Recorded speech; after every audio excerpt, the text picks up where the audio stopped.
सामयिक चर्चा के अंतर्गत आज आप सुनेंगे मोदी सरकार के तीसरे कार्यकाल के 100 दिनों में लिए गए महत्वपूर्ण फैसलों और देश दुनिया में भारत के बढ़ते राजनीतिक कद पर लखनऊ स्थित जय नारायण महाविद्यालय के राजनीति शास्त्र के प्रोफेसर ब्रजेश मिश्र से खास बातचीत। वार्ताकार हैं आकाशवाणी संवाददाता सुशील चंद्र तिवारी।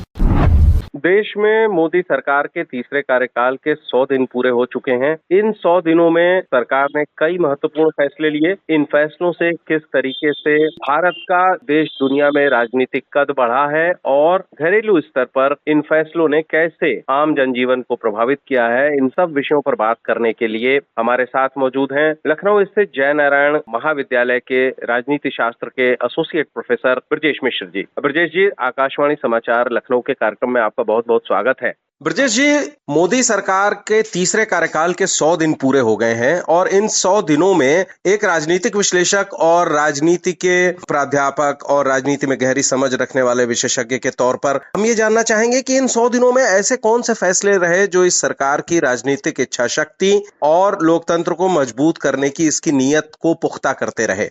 देखिए, सबसे बड़ी बात ये थी कि इतने बड़े लोकतंत्र में, जो कि विश्व का सबसे बड़ा लोकतंत्र है, 140 करोड़ की जनसंख्या और करीब 97 करोड़ मतदाताओं के बीच में तीसरी बार चुना जाना किसी भी प्रधानमंत्री और सरकार के लिए एक बहुत बड़ी उपलब्धि होती है। चुनावों के उपरांत सरकार के प्रथम 100 दिन उल्लेखनीय रहे। उन्होंने बहुत बड़े निर्णय लिए, जैसा कि उनके अपने संकल्प पत्र में था। कुछ निर्णय ऐसे हैं जो 100 दिनों में लिए गए। उनकी अगर चर्चा करिए तो 3 लाख करोड़ की एनडीए सरकार ने इंफ्रास्ट्रक्चर प्रोजेक्ट क्लियर किया, देश की इंफ्रास्ट्रक्चर को सुधारने के लिए।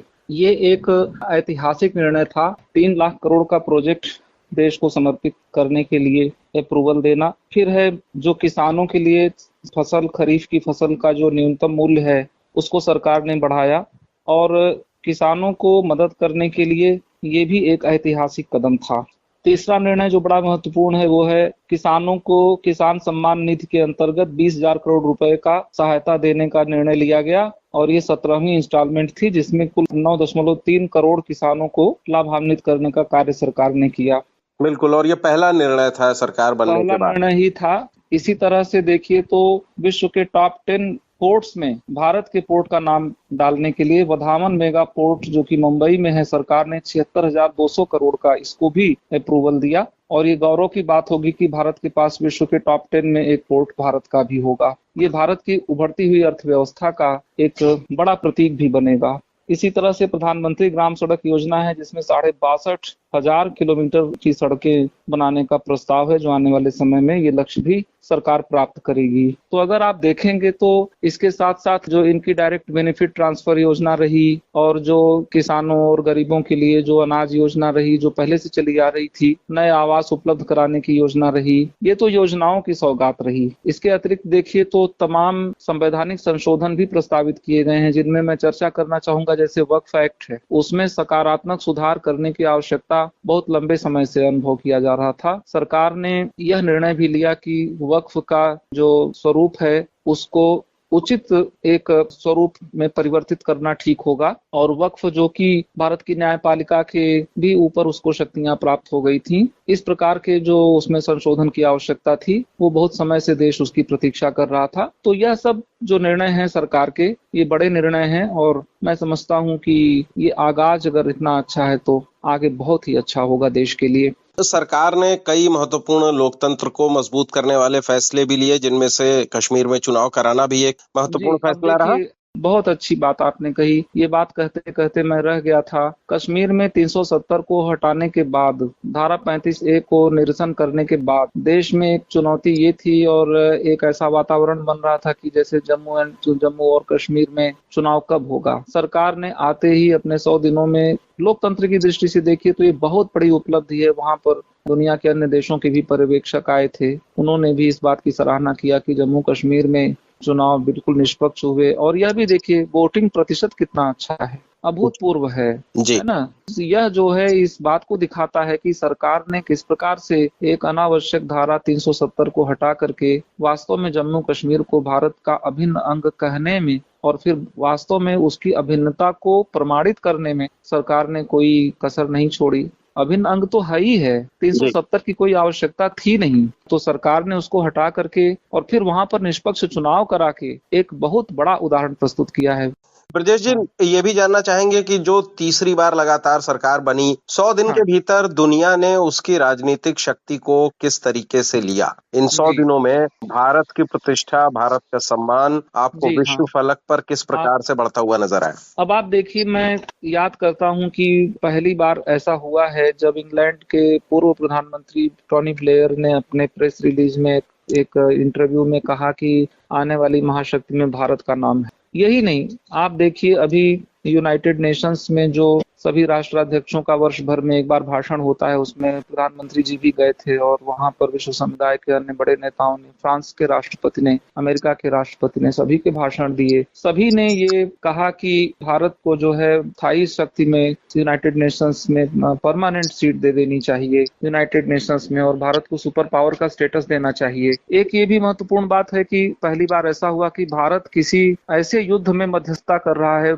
युद्ध को बंद कराने के लिए, जो शायद आज दुनिया में कोई ऐसा देश नहीं जो उसमें मध्यस्थता करने की स्थिति में हो, क्योंकि दोनों ही जो ध्रुव हैं, रूस और अमेरिका के, वो अपने अपने जिद पर अड़े हुए हैं। मोदी जी 10 घंटे की यात्रा जाना, 10 घंटे की यात्रा आने में और 7 घंटे मात्र वहां ठहर कर और वहां पर शांति का प्रयास करके, और अभी जैसा एस जयशंकर जी का बयान भी आया था कि शीघ्र ही माननीय प्रधानमंत्री जी द्वारा किए गए प्रयासों का फलित होने की अपेक्षा बढ़ गई है, क्योंकि युद्ध से किसी समस्या का समाधान नहीं होता। और अब विश्व समुदाय, अमेरिका के राष्ट्रपति से लेकर के अमेरिका के प्रेस सेक्रेटरी जो रहे हैं, वो सब भी कहते रहे हैं कि भारत इसमें महत्वपूर्ण भूमिका निभा सकता है यूक्रेन के युद्ध को बंद करने के लिए। तो विश्व समुदाय के सामने भारत की एक बहुत बड़ी जिम्मेदारी की भूमिका पहली बार दिखाई पड़ी, जब भारत एक ऐसे देश में युद्ध बंद करवाने के लिए मध्यस्थ है जिस युद्ध को कोई बंद नहीं करा सकता था, विशेष रूप से रूस जैसी महाशक्ति जिस युद्ध में लड़ रही हो। तो ये भी भारत के लिए उपलब्धि की बात है। और भी आप उपलब्धियां देखिए तो यूक्रेन युद्ध से भारत की अर्थव्यवस्था पर कोई दुष्प्रभाव नहीं पड़ने पाया। आपने देखा बांग्लादेश को लेकर के, देखिए बांग्लादेश के प्रधानमंत्री शेख हसीना जी, उनको जो है एकदम ऐन मौके पर भारत ने शरण दिया अपने यहाँ। और यह भी देखिए कि बांग्लादेश को यह संदेश दिया गया कि विश्व शांति में शामिल रहना ही किसी देश के भविष्य के लिए अच्छा होता है। ये भी एक बड़ी बात है।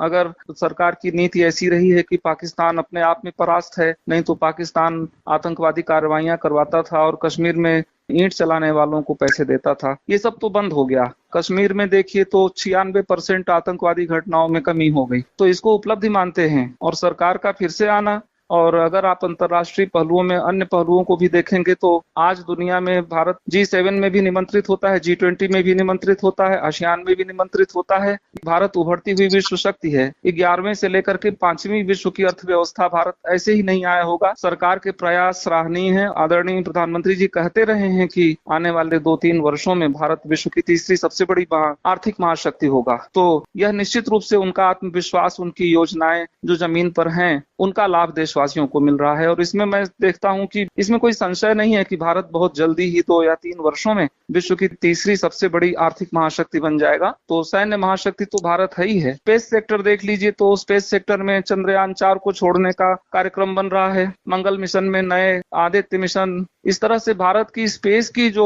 पहुंच है उसमें भी उत्तरोत्तर वृद्धि हो रही है। स्पेस प्रोग्राम्स नए नए आ रहे हैं और रीयूजेबल स्पेस क्राफ्ट भारत बना रहा है। ये सब भी उपलब्धियां हैं जो सरकार के शुरू के 100 दिनों में दिखाई पड़ती हैं। तो राष्ट्रीय और अंतर्राष्ट्रीय स्तर पर देखेंगे, सरकार निश्चित रूप से अभूतपूर्व कार्य कर रही है और सरकार बिल्कुल जैसी जनता की अपेक्षा है उस अपेक्षा के अनुरूप क्रियाशील है। ब्रजेश जी, आकाशवाणी समाचार से बात करने के लिए बहुत बहुत धन्यवाद। धन्यवाद।